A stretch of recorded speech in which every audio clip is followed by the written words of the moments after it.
3장 15절부터 마지막 절까지 말씀. 갈라디아서 3장 15절부터 마지막 29절까지 신약성경 305쪽의 말씀입니다. 이 계시된 하나님의 말씀을 제가 봉독할 때에 내게 주시는 하나님의 음성으로 듣기를 바랍니다. 형제들아, 내가 사람의 예대로 말하노니 사람의 언약이라도 정한 후에는 아무도 폐하거나 더하거나 하지 못하느니라. 이 약속들은 아브라함과 그 자손에게 말씀하신 것인데 여럿을 가리켜 그 자손들이라 하지 아니하시고 오직 한 사람을 가리켜 네 자손이라 하셨으니 곧 그리스도라. 내가 이것을 말하노니 하나님께서 미리 정하신 언약을 430년 후에 생긴 율법이 폐기하지 못하고 그 약속을 헛되게 하지 못하리라. 만일 그 유업이 율법에서 난 것이면 약속에서 난 것이 아니니라. 그러나 하나님이 약속으로 말미암아 아브라함에게 주실 것이라. 그런즉 율법은 무엇이냐? 범법함으로 더하여진 것이라. 천사들을 통하여 한 중보자의 손으로 베푸신 것인데 약속하신 자손이 오시기까지 있을 것이라. 그 중보자는 한편만 위한 자가 아니냐? 하나님은 한 분이시니라. 그 중보자는 한편만 위한 자가 아니나 하나님은 한 분이시니라. 그러면 율법이 하나님의 약속들과 반대되는 것이냐? 결코 그럴 수 없느니라. 만일 능히 살게 하는 율법을 주셨더라면 의가 반드시 율법으로 말미암으리라. 그러나 성경이 모든 것을 죄 아래에 가두었으니 이는 예수 그리스도를 믿음으로 말미암는 약속을 믿는 자에게 주려 함이니라. 믿음이 오기 전에 우리는 율법 아래 매인바 되고 계시될 믿음의 때까지 갇혔느니라. 이같이 율법이 우리를 그리스도께로 인도하는 초등교사가 되어 우리로 하여금 믿음으로 말미암아 의롭다함을 얻게 하려 함이라. 믿음이 온 후로는 우리가 초등교사 아래에 있지 아니하도다. 너희가 다 믿음으로 말미암아 그리스도 예수 안에서 하나님의 아들이 되었으니 누구든지 그리스도와 한파하기 위하여 세례를 받은 자는 그리스도로 옷 입었느니라.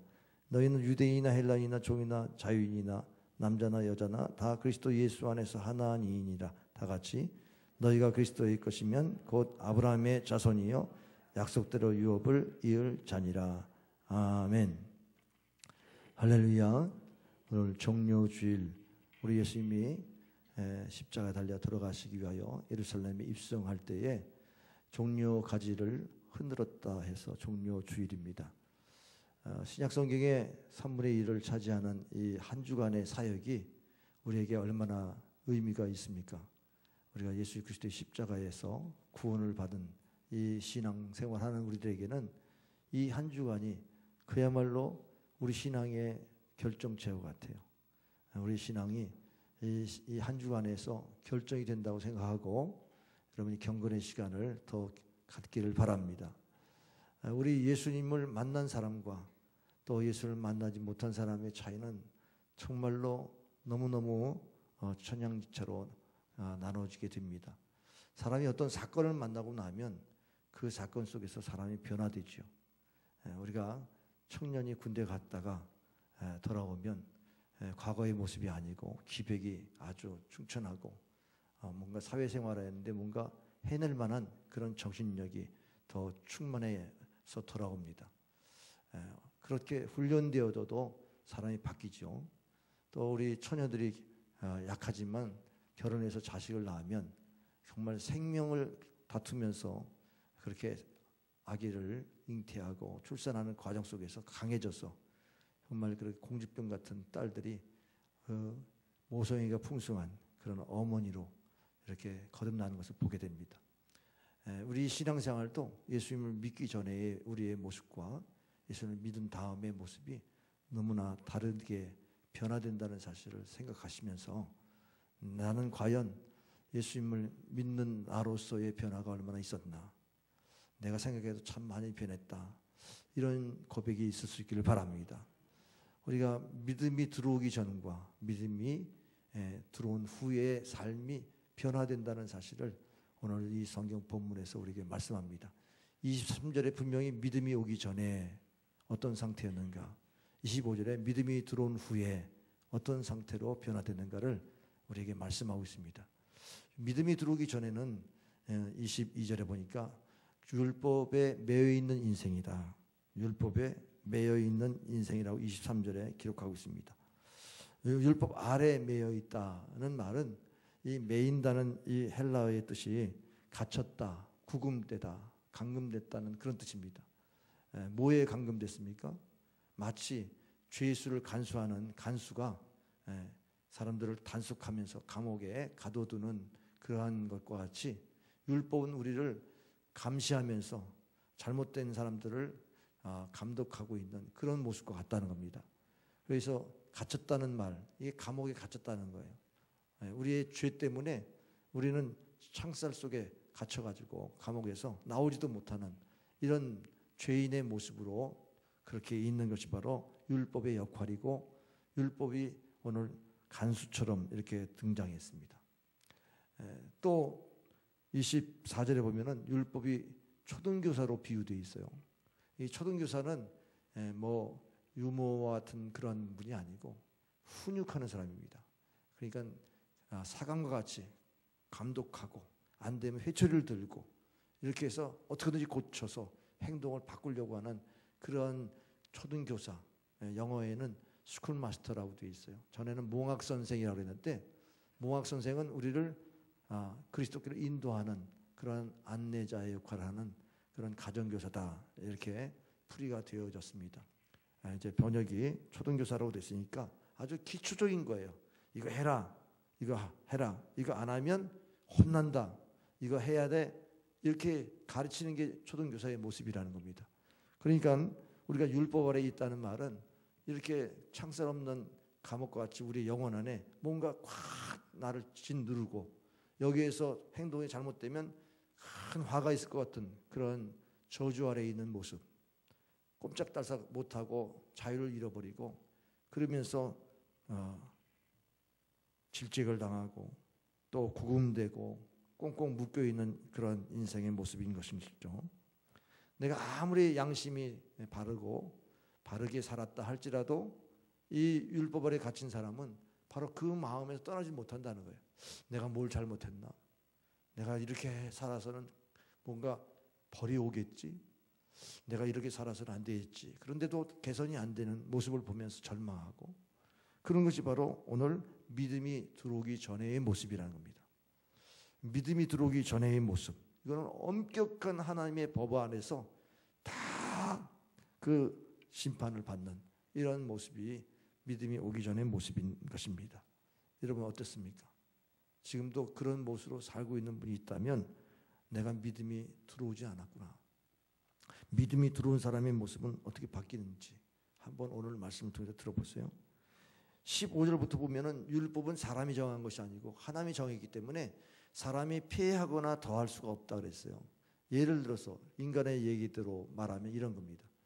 너 10시까지 들어와. 근데 밤 10시 넘으면 10분당 한 대씩 맞아.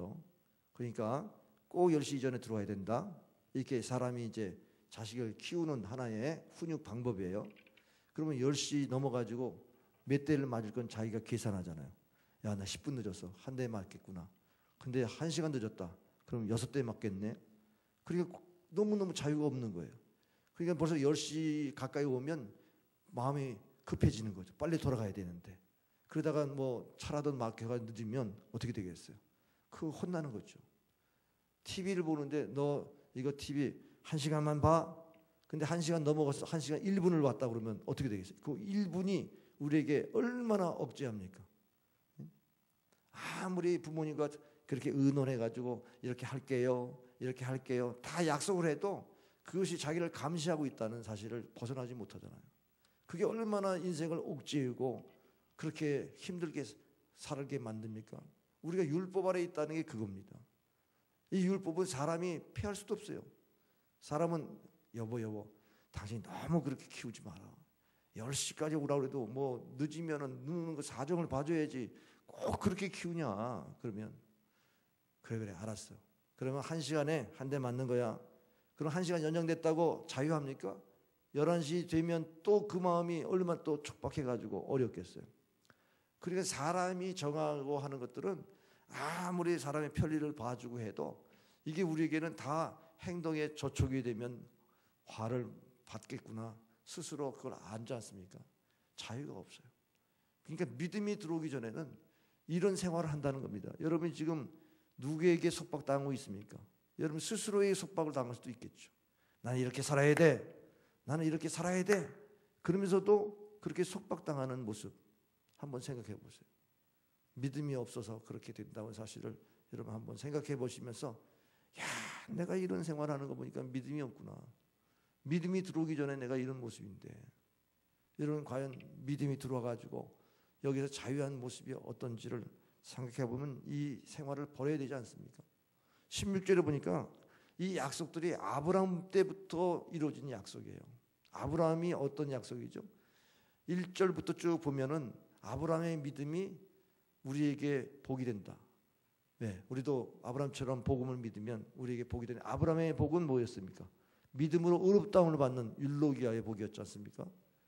그러니까 자신은 믿음으로 의롭다움을 받는 이 복이 아브라함 때부터 이어졌는데 그 후손에게 이어질 때 그걸 유업이라고 그래요. 신앙의 유업, 신앙의 유산으로 그 믿음이 그 자손들에게 임하는 거 아니겠어요? 근데 오늘 이 16절에 단수로 돼 있어요. 여러 자손이라고 그러지 않고 단 한 사람을 가리켜 말하는데 이 자손이 예수 그리스도시다는 겁니다. 자, 아브라함이 이삭을 바칩니다. 근데 번제단에 이삭을 바치려고 하니까 아니다. 수풀에 있는 양을 잡아가지고 대신 바친 것이 여호와 이레의 축복이었습니다. 그러면 아브라함이 복을 받은 건 뭐냐면 내가 믿음으로 순종했더니 바로 예수 그리스도께서 나를 받으시고 내 대신 십자가에 달려 돌아가시는 이 이삭의 번제단이 십자가의 갈보리의 산상에서의 죽으심을 예표한 것인데 그런 은혜를 받게 되니까 우리는 이삭과 같은 존재로서 그 아브라함의 복을 그대로 이어받는 거예요. 사실 이 창세기 25장에 보면은 그 후에 그두라를 얻고 후초와 함께 6명의 아들을 더 낳습니다. 근데 그 아들들을 얘기하는 게 아니라 그들의 아들은 약속의 아들이 아니고 네 몸에서 날 자 그 씨가 곧 후사다 그랬어요. 그 씨가 이삭이죠. 이삭이 하나님께 바쳐진 인물이고 십자가와 연결된 인물이고 그래서 믿음이 십자가에서 이삭을 우리에게 보여주면서 믿음의 길이라고 하는 것이 십자가에서 나를 대신하여 죽으신 예수님을 믿는 게 정통신앙이다. 이 믿음을 가질 때에 우리는 믿음이 들어온 것이다. 이렇게 말씀드립니다. 여러분이 신앙생활하면서 십자가에 대한 은혜가 있습니까? 나를 구속하시기 위해서 달리신 예수님, 내 대신 달리신 예수 그리스도, 그분이 나의 주가 되셨다는 이 믿음이 있어야 여러분이 아까 얘기한 대로 율법에 매여 있지 않는 삶을 살 수 있습니다. 오늘 17절에 보면은 이것을 430년 이후에 다시 말해서 모세가 시내산에서 받은 율법으로 인해서 피할 수가 없다. 이거는 예수 그리스도의 시대까지 계속 이어지는 언약이라는 거예요. 예수 그리스도가 이삭을 예표한 예수 그리스도가 우리에게 언약의 주님이 되셨는데 아브라함의 약속한 믿음으로 말미암아 의롭다함을 받는 이 은혜가 오늘 우리가 예수님을 믿을 때 그대로 우리가 받아들이게 되어서 오늘도 우리의 삶 속에서 하나님이 우리에게 유업을 주시는데 예수님을 믿으면 여호와의 일에 준비하신 은혜, 준비하신 복이 순종하는 자에게 임하는 줄 믿으시길 바랍니다. 이 유업이 율법에 난 겁니까? 믿어서 얻은 거죠. 이삭을 율법을 행해가지고 얻은 자식이 아니라 믿음으로 받은 자식 아닙니까? 그렇기 때문에 이게 약속에서 난 것이기 때문에 우리가 율법으로 의롭다움을 받는다는 것은 말이 안 되죠. 아브라함에게 하나님이 약속하신 것처럼 이제는 율법이란 뭐냐? 범법함으로 더하여진 거다. 이 범법이라는 것은 이거는 파라바시스라고 하는 뜻, 이 헬라어는 선을 넘다. 그러니까 침범하다, 이탈하다 그런 뜻입니다. 우리가 이제 잔디를 밟지 마시오 그렇게 팻말을 썼는데 거기를 들어가면 그게 이제 범한 거죠. 마찬가지로 우리가 계명을 정했는데 그것을 지키지 않았어요. 그래서 그 범법함 때문에 더해진 거예요. 아브라함이 보니까 하나님이 크게 이삭을 통해서 인류 구원의 역사를 이루려고 하는 계획을 갖고 있는데 순종을 못해요. 가만히 보니까 뭐 아들을 낳을 기미는 안 나오고 그냥 엘리에셀이나 몸종이나 상속자 삼을까? 안 되니까 뭐 하가를 통해서 어떻게 시바지를 통해서 뭐 자식을 낳아볼까? 이스마엘을 낳고 이렇게 생각이 막 돌아가니까 아주 법으로 딱 정해야 되겠다. 하나님 작정하셨나 봐요. 그 440년 이후에 율법으로 십계명을 통해서 딱 정하면서 법을 정한 율법이 지금 우리 성경에 나와 있는 이 율법이 이제 우리에게 어떤 효력을 발휘해요? 죄를 더하니까 자꾸 거기에 법을 더한 거다는 거예요.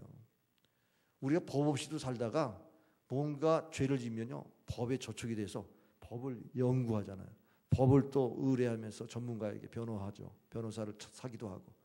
법에 그렇게 돼 있으니까 내가 이렇게 살았어야 되는구나. 그때 알고 법을 지키려고 하지만 형벌이 있지 않습니까?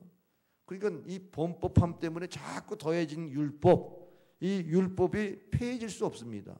율법은 율법대로 그대로 있는 건데 문제는 중보자가 우리에게 오기 전에는 이 율법에 얽매여 있는데 19절에 보니까 중보자의 손에서 이 율법이 폐지될 수 있는 게 아니라 효력을 발생할 수 없도록 만드셨다.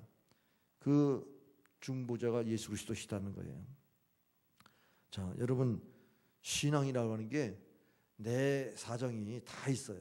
내가 뭐 잘못한 건 많지만 내 사정에 대변해 주는 사람이 있으면 그래도 그 인정할 수 있는 것들이 있을 거 아니겠어요. 잘못했지만 그래도 그런 사정을 보니까 딱 하니까 그냥 징역 살지 말고 벌금만 내시오. 이렇게 판사가 판결할 수도 있지 않습니까? 마찬가지로 우리의 사정을 아무도 알아주지 않는다면 우리는 정말 너무나 그냥 이 살기가 힘든 이런 법 아래에서의 그런 법치를 당하면서 살면 정말 숨 막히죠. 살 수가 없죠. 근데 중간에 변호사가 있으면 얼마든지 우리의 삶에 대한 보상을 받을 수 있어요. 정당에 대한 인정을 받으니까. 이 중보자는 오늘 20절에 보니까 한 편만 위한 것이 아니라 하나님은 한 분이시다 그랬어요.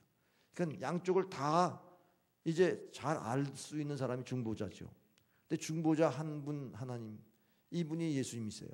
예수님이 하나님이시기 때문에 하나님을 잘 아시죠. 그리고 인간인으로서 이 땅에 오셔서 죄인들에 속해 있는 세상을 잘 알아요. 이 때문에 하나님도 잘 알고 사람도 잘 아는 완전한 하나님이시면서 완전한 인간으로 오신 예수님이 중보자가 되셔가지고 우리를 대신하여 죽으셨다. 왜 죽으셨어요? 인간을 보니까 이건 심판받아야 마땅한데 하나님이 사랑하시는데 이걸 심판하면 어떻게 되겠습니까?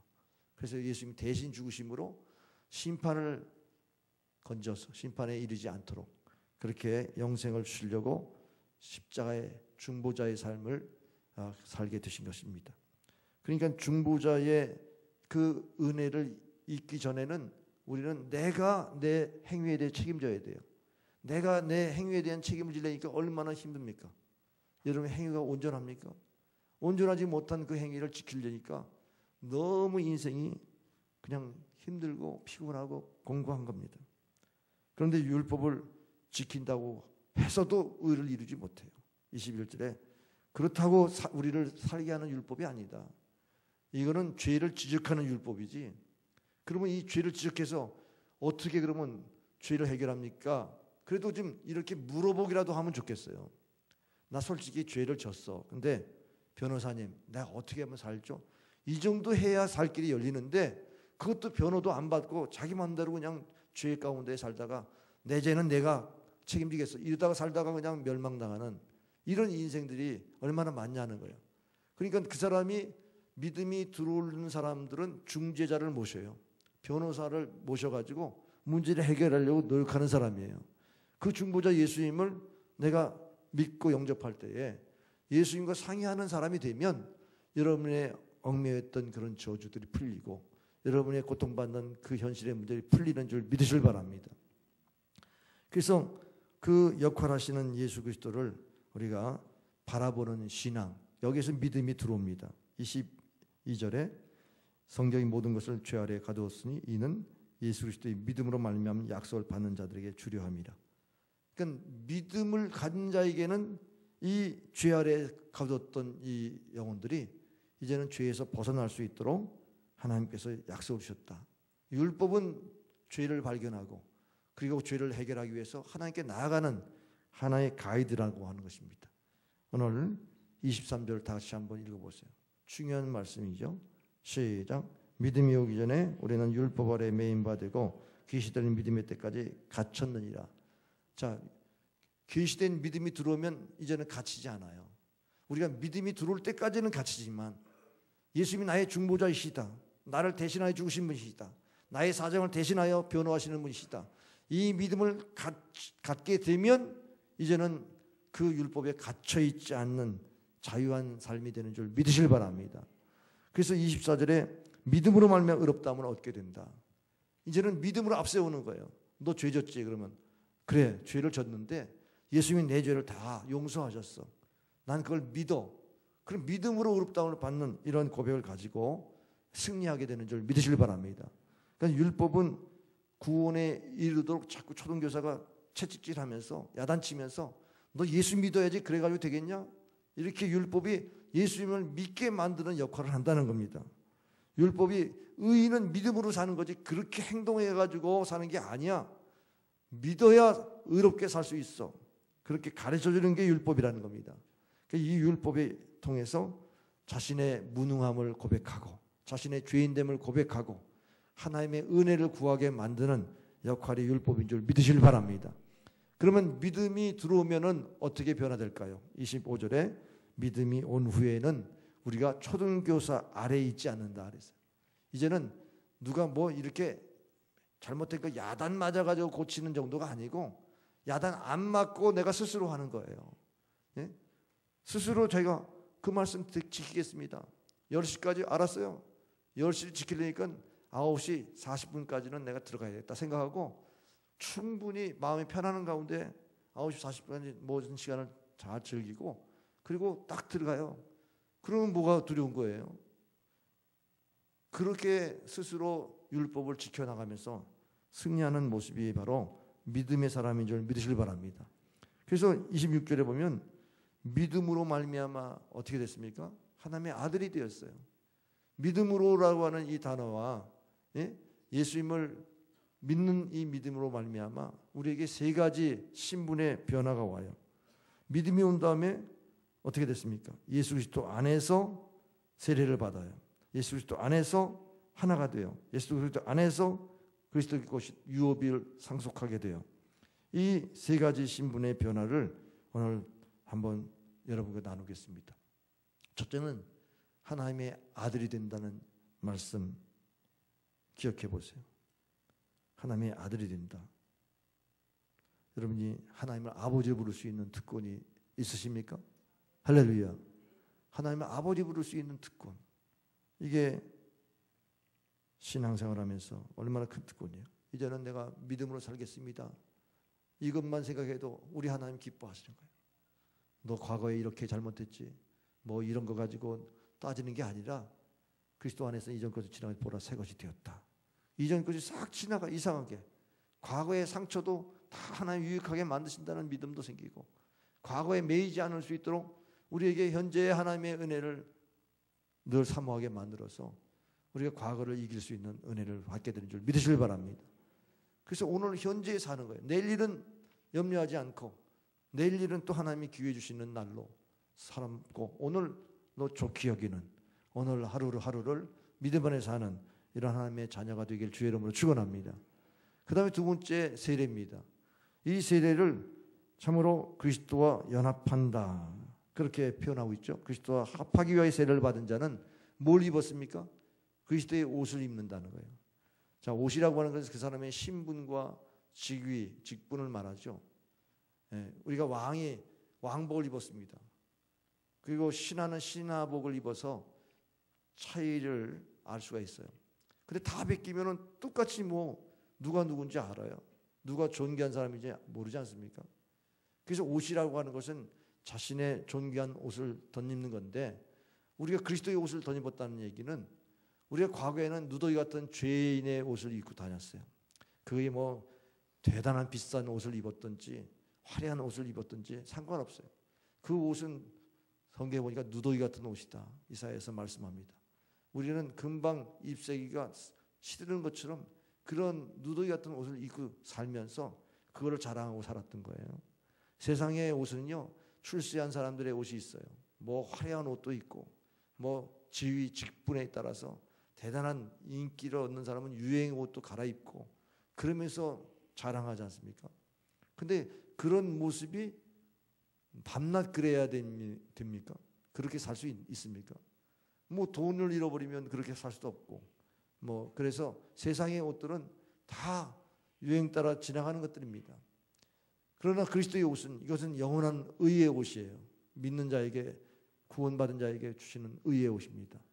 초대교회가 세례를 줄 때는요, 세례를 받은 다음에 흰 옷을 입혔어요. 죄가 다 깨끗해졌다는 거죠. 죄가 다 사라짐으로 흰 옷을 입어요. 그럼 흰 옷을 입은 사람은 옷이 더러워질까 조심할 거 아니겠어요. 뭐가 티가 묻으면 닦아내고, 뭐 무슨 국물이라도 튀면 옷을 또 빨아야 되니까 자기 몸을 늘 이렇게 빨고 흰 옷을 유지하기 위해서 노력합니다. 그게 성화의 삶이죠. 성결하게 사는 겁니다. 죄를 멀리하고 죄인과 가까이 하지 않냐고 의의 길로 가고 오만한 자리에 앉지 않는 그런 복된 삶을 살게 되죠. 그래서 그리스도의 옷을 입는 사람은 그 안에 예수님이 계시기 때문에 예수님과 함께 사니까 하나님 보실 때는 그리스도를 통해서 보는 거잖아요. 그리스도를 옷 입었으니까 우리가 옷이 신분이니까 나는 죄인입니다만 용서받은 죄인이요. 믿음으로 사니까 의롭다한 의인이요. 할렐루야. 주님이 우리를 그렇게 보신단 말이에요. 근데 여러분은 믿음 안에 살지 않으면 나 같은 죄인이 뭘 해? 나같이 뭐 세상에서 백도 없고 뭐 가진 것도 없고 뭐 그러면서 한탄하고 있잖아요. 이게 그리스도의 옷을 입지 않는 사람의 모습이라고요. 믿음이 들어오지 않는 사람의 모습은 밤낮 그렇게 자기를 자기의 눈으로 보니까 형편없는 사람으로 보죠. 그러나 예수님의 옷을 입은 사람은 하나님이 예수님을 통해서 보니까 죄 없는 사람으로 보시고 용서하신 그 의인의 옷으로 보시는 줄 믿으시길 바랍니다. 그러니까 우리가 신분이 얼마나 상승됩니까? 우리가 어떻다고요? 무슨 뭐 세상에 가진 것 없다고 그래서 무시당할 필요가 없어요. 우리 안에 예수님이 계시다. 우리는 무명한 자가 아니라 유명한 자요. 없는 것 같으나 모든 것을 가진 자요. 할렐루야. 하나님이 보실 때 어떠냐가 중요한 거예요. 우리는 사람 앞에 보이려고 하니까 밤낮 비참해지지만 우리가 하나님이 나를 보실 때는 천하보다 귀한 존재다. 그래서 그리스도의 옷을 입었다는 것은 구원의 옷을 입은 겁니다. 이사야서 61장 10절에 내가 여호와로 말미암아 크게 기뻐하며 내 영혼이 나의 하나님으로 말미암아 즐거워하나니 이는 그가 구원의 옷을 내게 입혔으며 공의의 겉옷을 내게 더하심이 신랑이 사모를 쓰며 신부가 자기 보석으로 단장같게 하셨음이라. 구원의 옷을 입혀주시고 정말 신랑을 맞이할 수 있는 그런 자세가 구원의 옷을 입어야 된다는 거죠. 잔치를 베풀었는데 흰 옷을 입지 않은 사람은 불법을 행한 자 나가라. 어딜 천국 잔치에 오냐. 그래서 비유로 말씀하셨지 않습니까? 오늘 우리가 구원의 옷을 입고 하나님의 영광의 자리에 나아가게 되는 줄 믿으시길 바랍니다. 왕과 거지의 이야기 아시죠? 거지가 왕복을 입었더니 사람들이 얼마나 따르면서 추앙하는지 몰라요. 근데 다시 옷을 벗으면요 거지예요. 밤낮 천덕꾸리처럼 사람들에게 지목받고 막 멸시천대 받는 거예요. 그 옷을 바꿔 입는 것이 이렇게 중요한 겁니다. 여러분이 옷을 또 팽개치고 그리스도의 옷을 벗고 크리스찬의 모습으로 살지 아니하고 옛 성품, 옛 습관, 옛 구습을 따라 살면 세상 사람들이 천대하게 돼 있어요. 여러분이 존귀한 형상을 다 잃어버리고 그래 저 사람이 말하는 게 맞아. 이렇게 생각이 이상하게 불신자와 똑같이 생각한다고요. 그러니까 우리가 믿음이 들어와야 중보자신 예수님이 우리 안에 있어야 그 마음이 그렇게 안 가는데 중보자 예수님이 우리 안에 와 계시지 않으면 자꾸 옛날의 모습으로 돌아간단 말이죠. 예수님을 여러분 마음의 중심으로 모시길 바랍니다. 예수님의 눈으로 볼 수 있는 그런 영안이 열리길 바랍니다. 우리 하나님의 눈으로 자기를 봐야 된단 말이죠. 돈이 있고 권력이 있고 빽이 있고 그런 사람만 보면서 부러워하는 것은 세상 눈으로 보는 거 아닙니까? 그게 교회 안에서도 그런 눈으로 봐가지고 교회에서 서로 시비하면 되겠습니까? 아니죠. 그거는 교회 안에서 그런 시각을 보는 것은 잘못된 거죠. 그래서 오늘 예수 그리스도의 그 신분 가운데에 오늘 천국 백성이 된다는 겁니다. 28절에 유대인이나 헬라인이나 종이나 자유인이나 남자나 여자나 다 그리스도 안에서 예수 안에서 하나이니라. 자, 신분의 차별, 인종의 차별, 성차별, 이것이 다 그리스도 안에서 차별이 없다는 겁니다. 평등해야 된다는 겁니다. 유대인들은 헬라인과 같이 할 수가 없어요. 헬라인을 아주 쓰레기처럼 여겼으니까. 사마리아에서 상정도 하지 않았어요.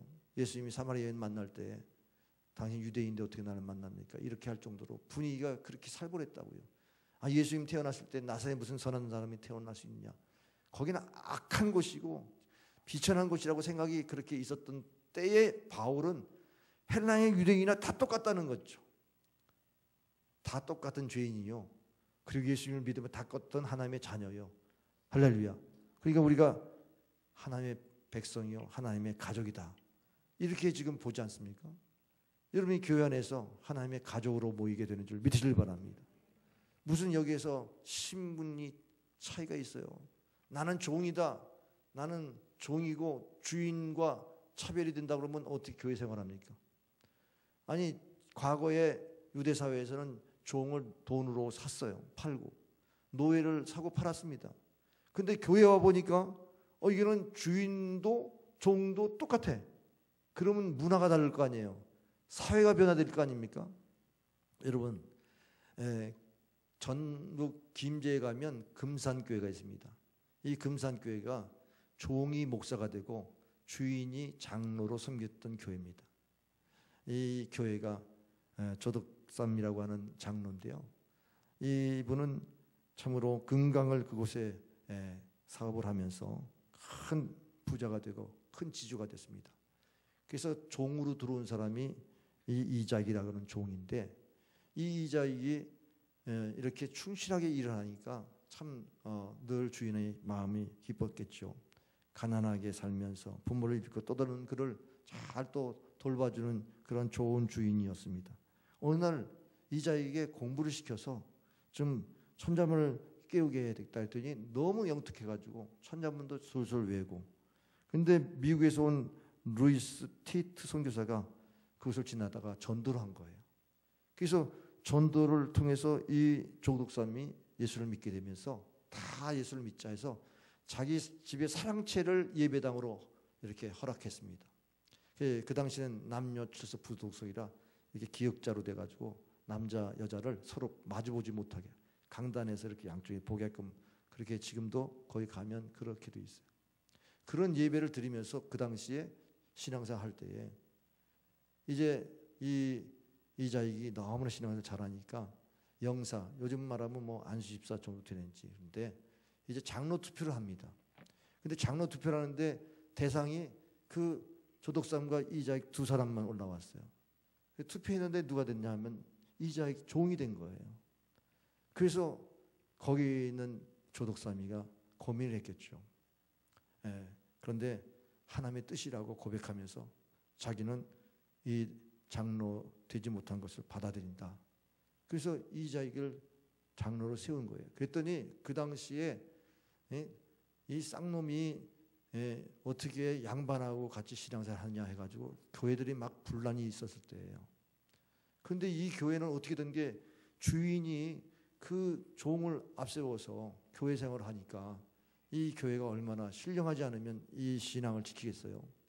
그러니까 이 교회가 너무너무 아름다운 교회로 성장하는 겁니다. 소문이 나서요. 그래서 이제 이 조덕삼이 신학을 시켰습니다. 신학을 시켜서 목사가 되게 했어요. 그리고 그 교회 장로로 섬겼습니다. 교회 가서는 장로인데 또 생업에 가서는 이자익 목사님이 그렇게 충성합니다. 주인을 받들어서 충성하는 거예요. 이 두 분 사이가 우리 한국 기독교사의 최고의 미덕이 됐습니다.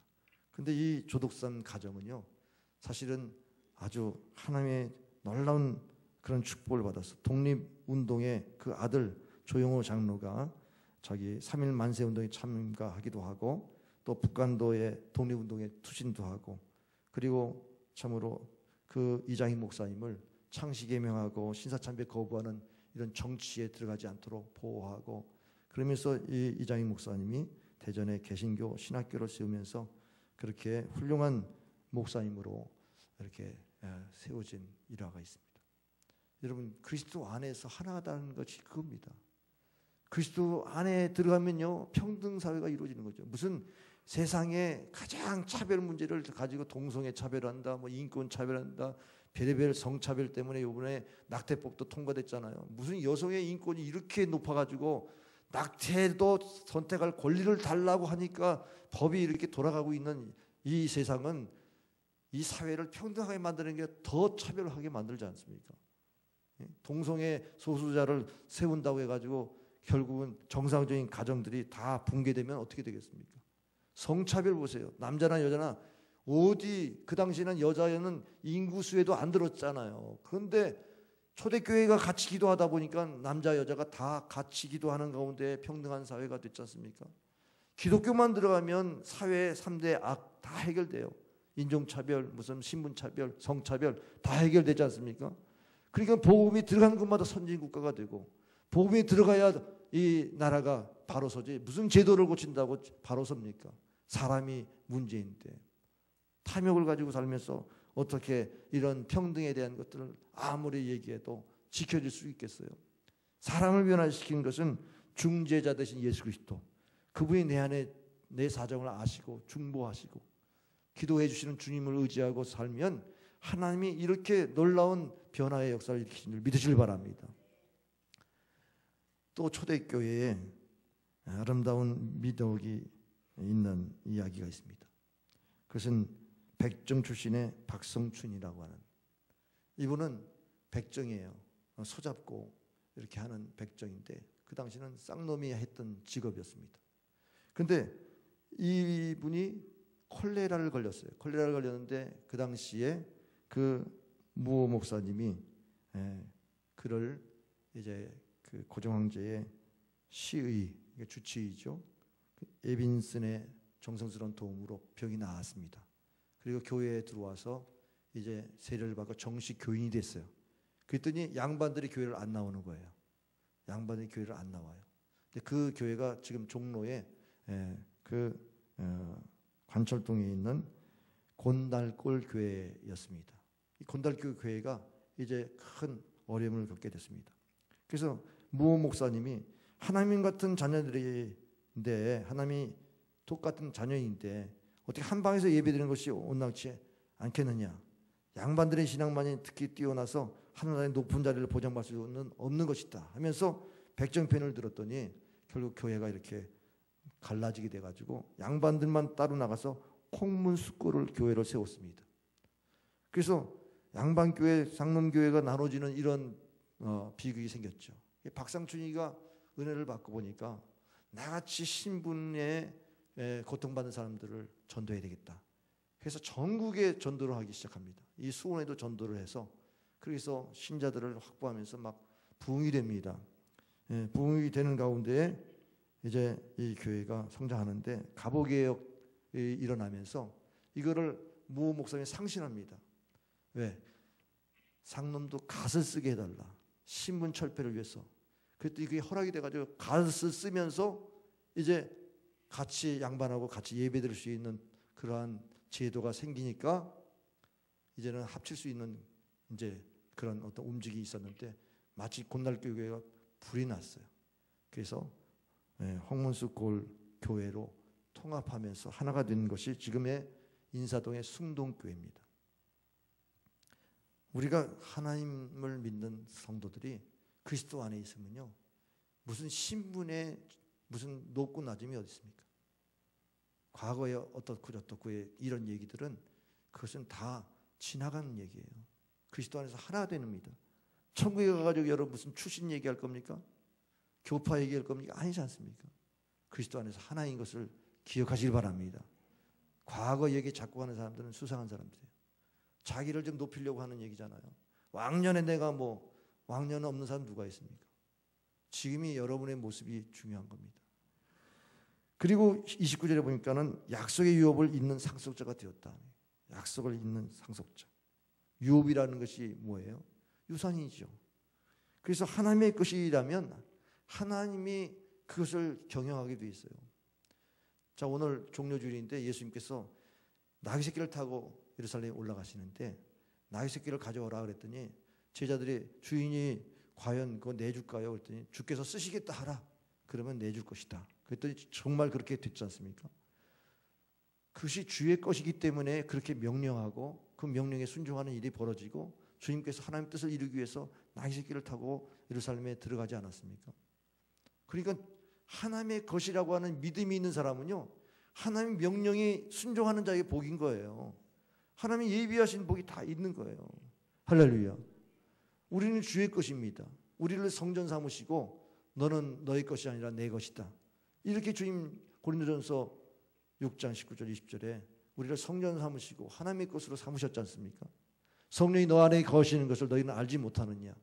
성령이 우리 안에 거하셔서 하나님과 함께하는 이 은혜를 여러분이 갖고 있다고 그러면 내가 주의 것입니다라고 이 고백이 가능해야 된다는 겁니다.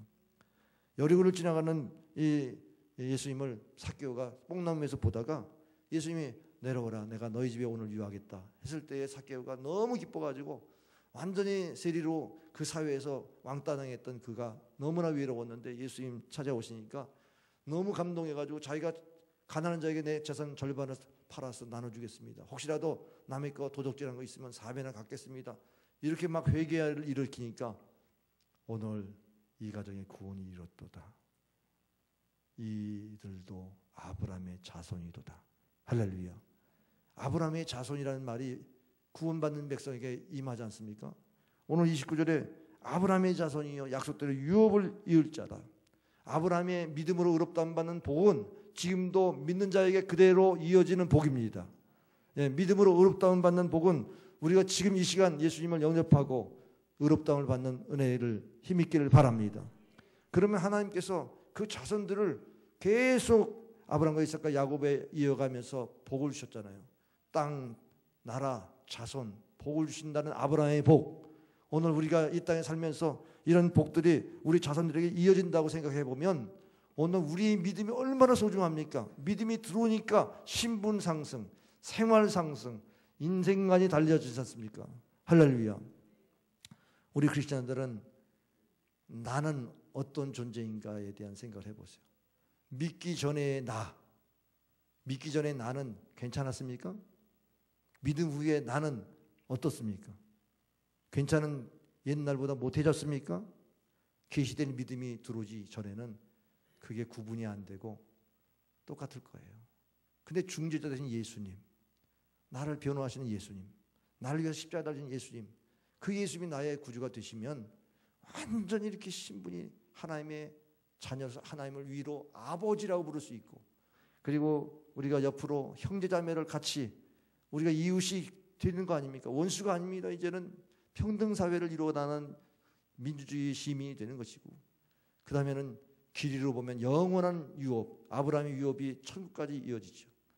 하나님의 영원한 유업이 이루어질 것을, 그런 신앙의 유산을 갖게 되는 이런 축복을 받게 되는 줄 믿으실 바랍니다. 그렇기 때문에 믿음이 와야 한다는 이 말은 내가 믿음을 얻고자 노력해서 믿는 게 아니라 주님이 내게 오셨어요. 내게 찾아오셨어. Faith come. 영어 성경에 보니까 after that faith come. 우리 안에 믿음이 들어온 겁니다. 이게 주님이 인격으로 우리 안에 들어왔을 때 우리가 받아들이니까 믿음으로 의롭다함을 받고, 이제는 이 감시당하고 간수에 감시당하고 초등교사 때문에 막 훈육당하는 이게 아니라 이제는 내가 하나님 아버지 부르면서 이제는 이 사회에서 평등사회를 이루어 나가는 시민으로서 하나님의 유업을 이어가는 백성으로서의 당당한 삶을 살게 되고 복된 삶을 살게 되는 줄 믿으시길 바랍니다. 믿음이 들어가시길 바랍니다. 믿음이 임하시길 바랍니다. 예수님이 찾아가시길 바랍니다. 여러분 안에 예수님이 어떤 분이십니까? 나를 위해서 돌아가신 예수님, 내게 적용할 때는 그런 은혜가 있어야 믿음이 들어온 거지. 그래 마저 십자가에 예수님 달려 들어가셨대 이렇게 객관적으로 머릿속에 있는 예수님은 계시되는 믿음이 온 게 아니에요. 계시되는 믿음은 가슴에 철저히 회개하고 나의 죄를 위해서 죽으신 예수님을 위해서 내가 이렇게 살겠습니다라고 하는 이 부르심에 대한 고백도 갖고, 그래야 믿음이 들어온 사람의 모습이에요. 이종훈 교수의 간증을 한번 잠깐 우리가 한번 보겠습니다. 그분이 교회를 얼마나 핍박하는 그런 사람이었습니까? 종자연을 창설한 멤버로 기독교를 그렇게 괴롭혔던 그 인물이 이제는 순교를 각오하고 정말 복음을 전파하는 그런 교수로 바뀌었습니다. 한번 간증을 한번 보겠습니다. 죄? 이렇게. 그래서 평소 같았으면 죄인?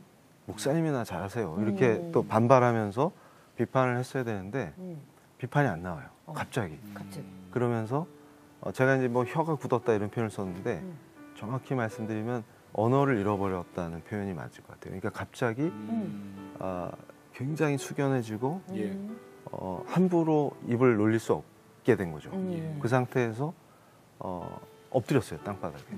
그러니까 정확하게 표현드리면 그때 느낌이 세포까지 내가 죄인이라는 걸 알게 돼버렸어요, 그냥. 그러니까 머리의 끝에서 발끝까지 난 진짜 부패해서 죽을 수밖에 없는 죄인이구나. 그것도 여지가 있는 게 아니라 전적으로 부패한 자구나. 완전한 죄인이구나. 이대로 죽을 수밖에 없구나. 그러니까 제가 굉장히 의인인 줄 알았어요. 젊은 나이에 이제 까불고 다니면서 교회 비판하고 너네나 똑바로 살아라 이러면서 비판하다 보니까 비판을 세게 할수록 더 큰 의인인 것처럼 착각에 빠지죠. 왜냐하면 세상을 바꾸려고 그랬어요. 맞습니다. 어떻게 보면 잔다르크처럼.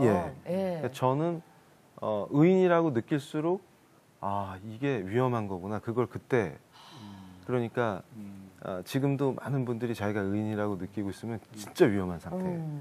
그런데 제가 이제 그때 완벽한 죄인이라는 걸 이해하니까 죽는 길 외엔 답이 없다. 죽는 거. 그러면서 로마서를 제가 읽을 때 항상 이렇게 법정을 상상하면서 읽는 걸 좋아했어요. 그게 이미지가 딱 매칭되는 게 있거든요. 근데 세속법정은 변호인을 대동하지만 나를 위해서 항변해 주죠.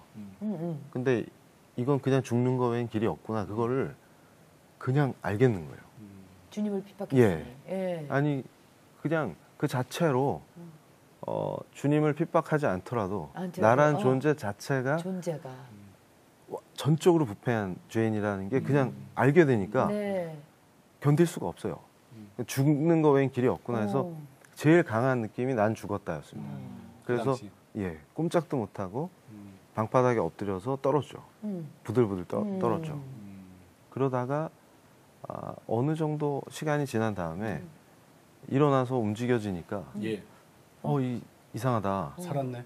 이게 뭐지? 이게 황당한 거죠. 그러니까 제 입장에서는. 몸에 변화가 있어요? 그러니까 멍합니다 그냥. 근데 말을 못 하겠어요. 아직도? 그래서 뭘 할까 했는데 뭘 해야 될지 모르겠으니까 밖을 나가봤어요. 그때 이제 서울의 명륜동이라는 동네에 살고 있었는데 늘 다니던 골목길로 딱 나온 거죠. 근데 완전히 세상이 바뀌어 있는 거예요. 그때 너무나 놀라웠어요. 그러니까 제가 굉장히 좀 불평불만이 많은 친구여가지고 그 골목을 거지 같은 길이라고 불렀는데 아니 이게 거지 같은 길이 아닌 거예요. 햇살이 너무 아름답고 나뭇잎이 반짝거리고 너무 아름다운 거예요. 심지어는 바닥에 아스팔트가 깨져가지고 그 틈에서 올라온 잡초가 그렇게 아름답고 그것까지. 그러니까 또 제가 동네에서 애들 시끄럽다고 싫어했는데 어린이가 놀다가 탁 버리고 던지고 간 세발 자전거가 그렇게 사랑스럽고 그래서 그 아이가 앞에 있으면 사랑한다 이렇게 말하고 싶고 그런 상태가 돼 있는 거예요. 근데도 말이 안 나오죠. 그래서 뭐지? 이러고 있었어요. 그러면서 그때 이제 정신을 차리면서 왜 안 죽었을까가 굉장히 궁금해지는 거예요. 분명히 죽었어야 되는데 왜 안 죽었지? 그걸 막 생각하는데 그때 이게 폭풍처럼 그동안 읽었던 말씀 속에 예수님이 떠오른 거예요. 그러면서 예수가 누구시냐? 도대체 이분이 누구시냐? 그러니까 내 질문이 잘못됐었구나. 예전에 나는 누굴까를 계속 물었는데 내가 왜 살까? 어디서 와서 어디로 가냐? 이런 게 궁금했는데 그가 누구신지를 물었어야 돼요. 이제는? 예수가 누군지 알면 그 모든 의문이 의미가 없는 거였구나. 네. 그러면서 내가 왜 안 죽었는지가 떠오르는데 이 주님이 고난 받으신 게 그렇게 다가와요. 그래서 지금도 얘기하려니까 또 목이 메어가지고 십자가가 뭔지 알겠는 거예요. 그러면서 이 거룩하신 창조주가, 그러니까 누가 죽으신 거냐, 이거를 느낄 때 감당할 수 없는 거죠. 도대체 누가 죽으신 거냐, 이분이 누구시냐. 그러니까 완전하시고 거룩하신 창조주신데 이분이 어떻게 나같이 더러운 자를 위해서 그 고난을 다 겪으시고 십자가에서 죽으시냐. 그러니까 그 사랑이 감당할 수가 없는 거예요. 그러니까 주님, 어떻게 저처럼 더러운 죄인을 위해서 그 거룩하신 창조주가 죽으실 수가 있습니까? 당신은 누구십니까? 왜 저를 사랑하십니까? 이게 너무 북받치는 거죠. 그래서 이제 다시 말할 수 있게 되니까 나의 주 나의 하나님. 그래서 그게 생각나요. 그 옷자국난 손을 같이 만져주시는 거. 그래서 당신을 사랑합니다. 제가 지금부터 영원까지 당신을 따르고 싶습니다. 당신은 저의 주님이십니다. 이게 고백하게 된 거죠. 그때부터 바뀌었다는 겁니다. 계시될 믿음이 들어오면 이렇게 바뀌는 겁니다. 여러분 스스로 어떤 믿음의 사람인가를 돌아보시고 예수님이 누구냐라는 질문으로 바꾸세요. 내가 예수님 안에 있느냐? 이런 질문으로 바꾸셔야지 인생이 풀립니다. 기도하겠습니다.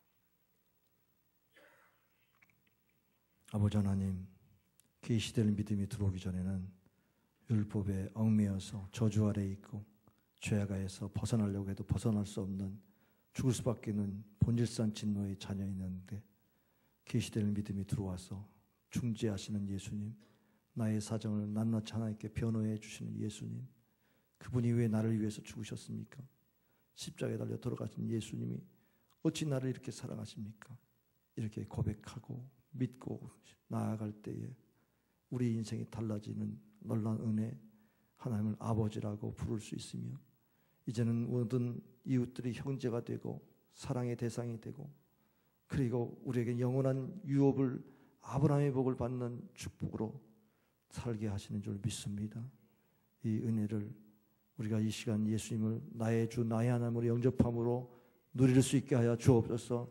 계시될 믿음이 들어와서 우리 인생이 변화되게 하여 주옵소서. 이 시간 심령으로 예수님을 구주로 영접하게 하여 주옵소서. 변화되는 모습을 보이게 하여 주옵소서. 예수님의 이름으로 기도합나이다. 아멘.